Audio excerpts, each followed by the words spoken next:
Good morning. Very important question. State and prove Kepler's laws of planetary motion.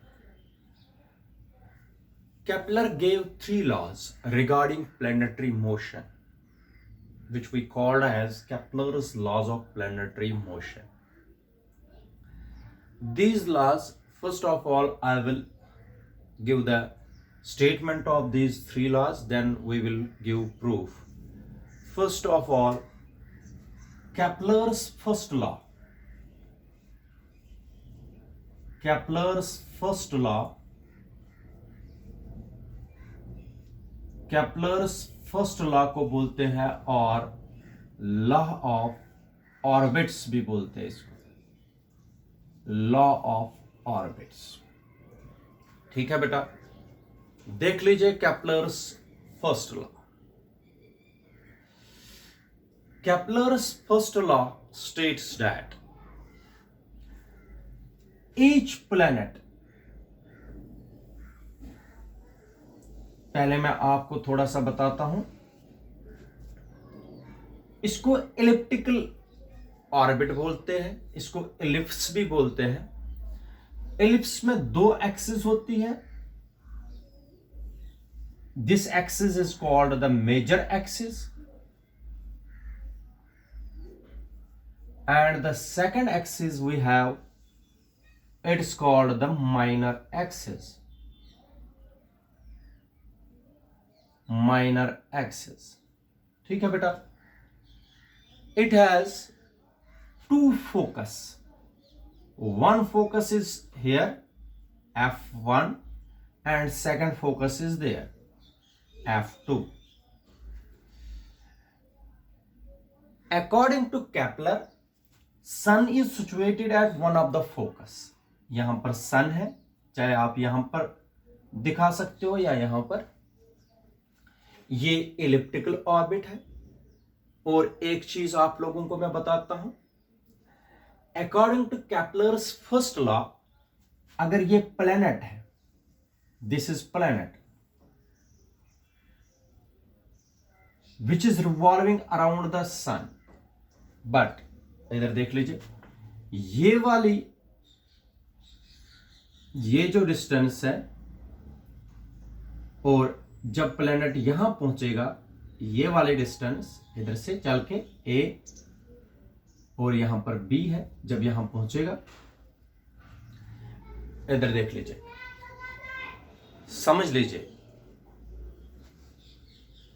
Each planet, Kepler's first law states that, Kepler कहता है कि हर कोई planet revolve करता है सन के around in elliptical orbit. Elliptical orbit में करता है और सन बैठा है वन ऑफ द फोकस, दो में से एक फोकस पर बैठा है। उस इलिप्टिकल ऑर्बिट के कौन बैठा है? सन। This is Kepler's first law and it is also called the law of orbits. Listen my dear, first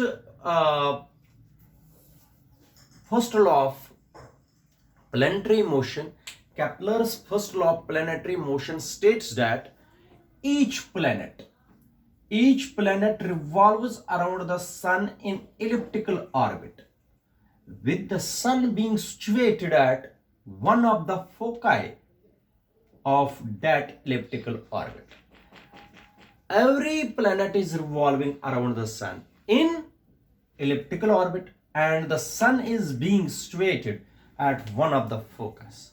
सन एक फोकस पर बैठा है और प्लैनेट सारे रिवॉल्व करते रहते हैं इसके around, but in elliptical orbit. ठीक है, मगर दिस इज फर्स्ट लॉ। जब सन सबसे दूर होता है किससे? When the planet is far away from the sun, then such a position we called as aphelion. Aphelion. Aphelion is also called apogee. Apogee and the closest distance of the planet to the sun is called perihelion and or perigee.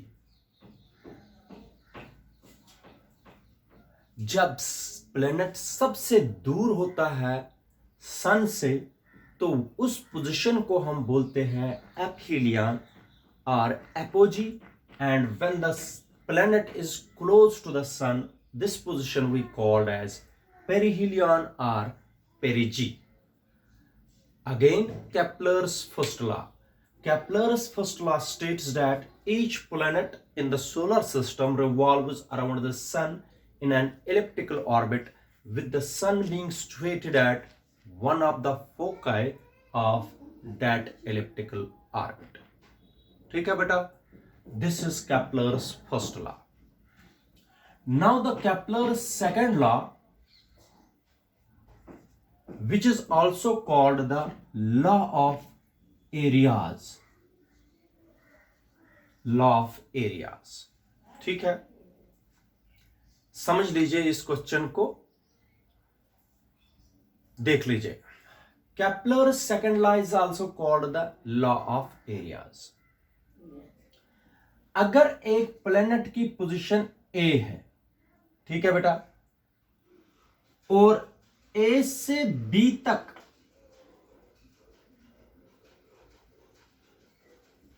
मान लीजिए A से B तक ये जो है इसको बोलते हैं रेडियस वेक्टर. इसको बोलते हैं radius vector. A vector which is drawn from the sun to the position of the planet is called a radius vector. क्या बोलते हैं बेटा इसको? जो वेक्टर ड्रॉ किया जाता है सन से प्लेनेट की तरफ उसको बोलते हैं, that vector we called as radius vector. यहां सन से A तक. ठीक है बेटा, अगर 1 आवर में A से B तक जितना ये एरिया कवर करता है A से B तक चलता है, उसी आर में आप लोगों को देखना है जब सन के नजदीक प्लेनेट था तो वो ज्यादा डिस्टेंस सर्कमफ्रेंस पर कवर करता है C से D तक. लेकिन अगर हम इन दोनों ट्रायंगल्स का एरिया देखेंगे बेटा, ये ABS और CDS का एरिया अगर देखेंगे वो सेम होगा. इसका मतलब हो गया जब सन दूर होता है वो तो स्लो चलता है, जब सन नजदीक होता है तो तेज चलता है, लेकिन एरियाज जो है वो सेम होता है. इधर सुनिए, Kepler's second law states that the radius vector drawn from the sun to the planet sweeps. sweep का मतलब है ऐसे चलना, जैसे जो वॉचेस में होते हैं नीडल, वो जैसे चलती है वैसे ही ये radius vector planet. The radius vector drawn from the sun to the planet, ये प्लेनेट की पोजीशन है,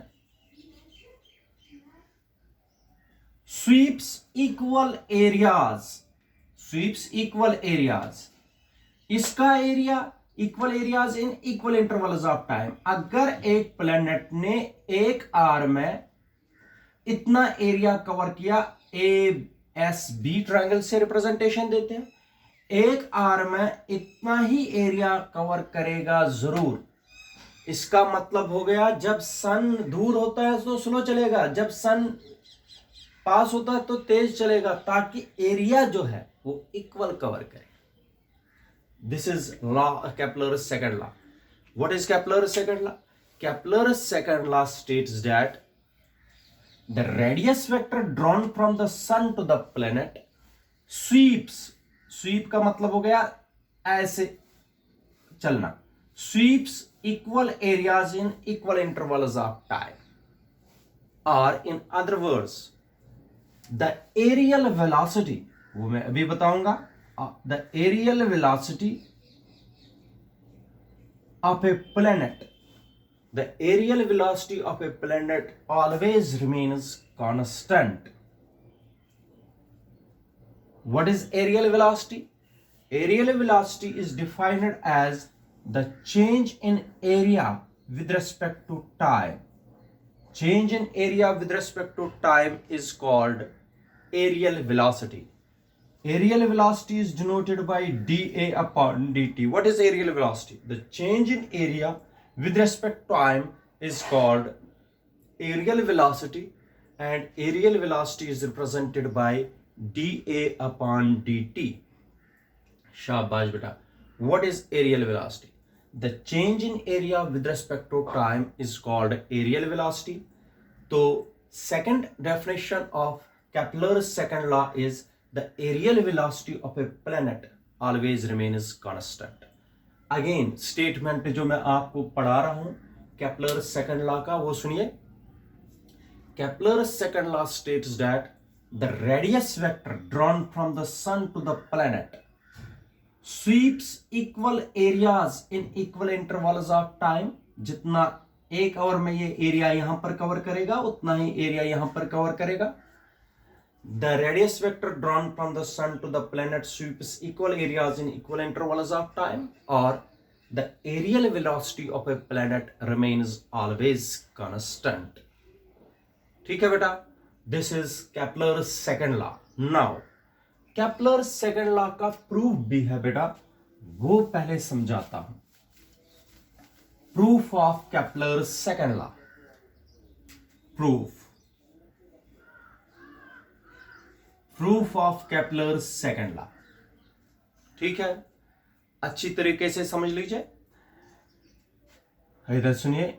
This is elliptical orbit,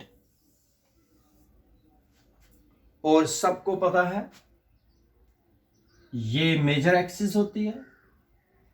ठीक है, ये सन की पोजीशन है. This is the position of sun यहां पर एस. तो मान लीजिए प्लैनेट एट एनी टाइम, ये हो गया आर, उस वक्त टाइम है टी. ठीक है, अब पोजीशन थी ए पर, प्लैनेट की पोजीशन ए, और फिर पहुंच गया यहां पर. This is position B. ठीक है, दिस इज पोजीशन बी. यहां पर मान लीजिए आर डैश है, टी प्लस डेल्टा टी पर पहुंच जाएगा. यहां कितना एंगल इसने स्वेप्ट किया? इट इज, याद रखिए बेटा, इट इज डेल्टा थीटा. तो सबसे पहले मैं आपको ए बी सबको पता है, angle is equal to arc upon radius. तो एंगल है डेल्टा थीटा, आर्क है ए बी, अपॉन रेडियस है R. A B is equal to R delta theta. ये हो गया आर डेल्टा थीटा. ठीक है, ए से बी. ठीक है, शाबाश बेटा. जरा आप लोग मुझे बता दीजिए, area of this triangular region is given by delta A. देखो, at any time the planet is at A, and at any time the planet at time T plus delta T the planet reaches at B. The area of this triangular region is given by half of base into altitude. ठीक है बेटा, delta A is the area of this small triangular region. Delta A is equal to half of base. Base is R. This is perpendicular. It is perpendicular. This distance is perpendicular. Then when A and B are very close to each other, when अगर A और B very close to each other होगी, ये distance perpendicular distance कहलाई जाएगी. Base is, this is base 1/2 multiply base. Base is, शाबाश बेटा, base is R multiply perpendicular is r delta theta altitude, ठीक है। Delta a is equal to half of r square multiply delta theta, ठीक है। अच्छा, dividing both sides by delta T से दोनों साइडों को डिवाइड कर दीजिए। Delta a upon delta T is equal to half of r square delta theta upon delta T. अगर मैं लिमिट लूंगा, taking limits on both sides as delta T approaches to zero, जब अगर डेल्टा टी अप्रोच करेंगे zero, A और B होंगे very close. Limit delta T approaches to zero, delta A upon delta T is equal to half of R square.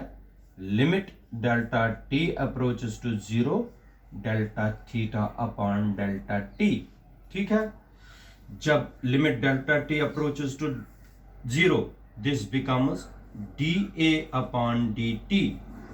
इसको बोलते हैं change of area with respect to time is equal to half of R square. इस portion को बोलते हैं D theta upon D T, ठीक है।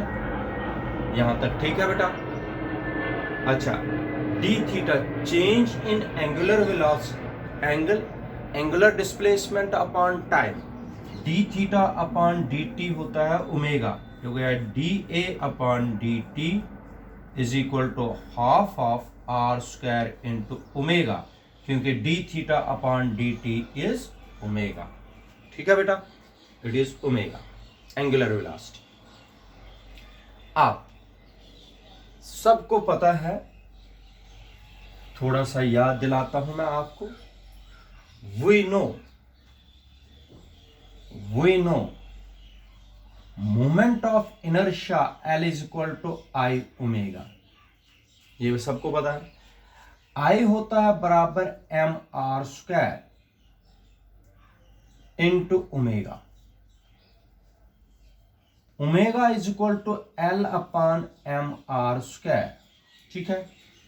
इस ओमेगा के बजाय this omega is equal to L upon M R square, where L is angular momentum, M mass, R radius vector. जरा मुझे बता दीजिए D A upon D T क्या बनेगा? शाबाश बेटा। D A upon D T will become half of R square multiply omega is L upon M R square, ठीक है। R square and R square cancel, D A upon D T is equal to L upon 2m। Listen my dear, जब भी planet revolves around the sun, its angular momentum is always conserved. L हमेशा constant है। The total angular momentum of a planet is always constant. Mass is again constant. इसका मतलब L upon 2m is constant. This implies that dA upon dt, the aerial velocity of a planet is constant. The aerial velocity of a planet is constant, which proves second law, which proves Kepler's second law. The aerial velocity of a planet is always constant, hence Kepler's second law is proved. ठीक है बेटा, ये prove करता है Kepler's second law. Now the next part of this question is Kepler's third law. Kepler's third law देख लीजिए बेटा। Kepler's third law or law of periods.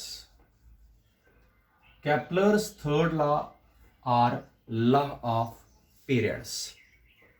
ठीक, एक बात आप लोग कर दीजिए,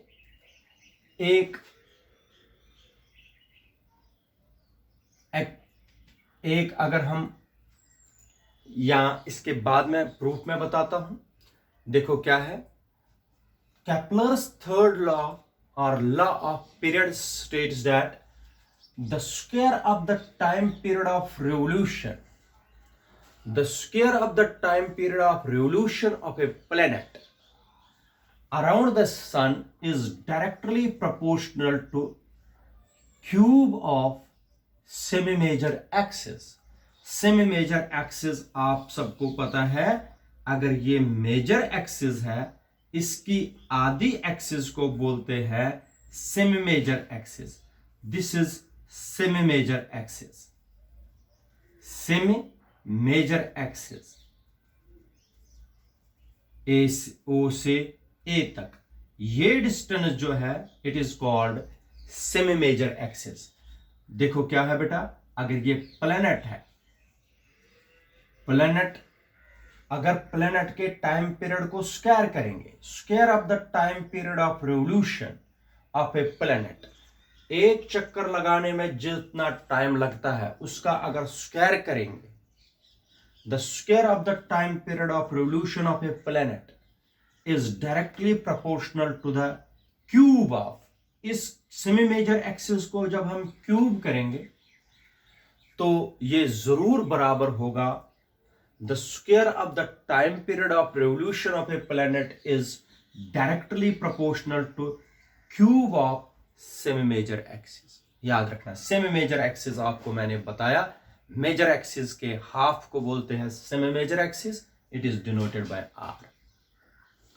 तो अगर आप लोग ऐसे देखोगे, T square is equal to constant multiply R cube. This implies that t square upon r cube is equal to constant. चाहे आप लोग ऐसे रख दीजिए, चाहे ऐसे रख दीजिए. This is Kepler's third law. Kepler's third law states that the square of the time period of revolution is always directly proportional to the cube of semi-major axis. Now, the proof of Kepler's third law आप लोगों को मैं यहां पर समझाता हूं. Proof Kepler's third law का, तो ध्यान से समझ लीजिए. Proof of Kepler's third law. मगर Kepler's third law for our convenience, Kepler's third law हमारी कन्वीनियंस के हिसाब से हमें निकालना है T square upon R cube constant के बराबर, ये प्रूव करना है. और T square is directly proportional to R cube, यह हमें प्रूव करना है इन Kepler's third law.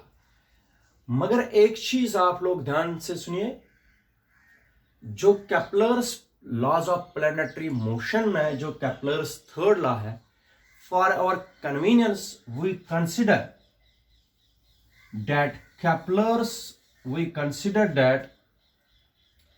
The planet is revolving around the sun in circular orbit. हम कंसिडर करेंगे प्रूफ निकालने के लिए इलिप्टिकल ऑर्बिट के बजाय हम क्या करेंगे, शाबाश बेटा, सर्कुलर ऑर्बिट में हम कंसीडर करेंगे. तो ये डिस्टेंस है r और ये है पोजीशन प्लैनेट की. प्लैनेट रिवॉल्व्स अराउंड द सन. ठीक है, यहां पर मान लीजिए हमारा सन है जिसका मास कैपिटल M है, और यह है प्लैनेट जिसका मास स्मॉल है. कंसीडर किया. Consider the planet revolves around the sun in circular orbit and let the sun be situated at the center of the circular orbit. ठीक है, तो आप सबको पता है सन का मास अगर m लिया, प्लेनेट का मास स्मॉल m लिया, इनके बीच में डिस्टेंस r रखी, then according to Newton's universal law of gravitation F is equal to gm m upon r square, where capital M is the mass of sun and small m is the mass of planet. This is equation number first. Any body which revolves in circular path possesses centripetal force. That centripetal force is given by, शाबाश बेटा, m velocity का square mv square upon r. This is equation number second. कोई भी चीज जो circular path पर चलती है उस पर सेंटीपीटल फोर्स होता है, और आप सबको पता है सेंटीपीटल फोर्स इसके बराबर है. Now comparing first and second, comparing first and second, शाबाश बेटा, M V square upon R is equal to G M M upon R square. ये R cancel, M cancel, V square is equal to G M upon R. This is equation number third. ठीक है, अब we know, शाबाश बेटा, velocity या speed of the planet और velocity is equal to distance upon time. कितनी distance इसने cover कर दी है एक चक्कर लगाने में, which is equal to the circumference upon the time taken by the planet to complete one full revolution is called the time period. It is denoted by t. Circumference is equal to 2 pi r upon t. ठीक है बेटा, ये आ गया v. Squaring on both sides, squaring कर दीजिए, हो गया v square is equal to इसका square 4 pi square R square upon T square, squaring on both sides करके. This is equation number fourth. Comparing third and fourth, comparing third and fourth, शाबाश बेटा, G M upon R, third and fourth को compare करिए.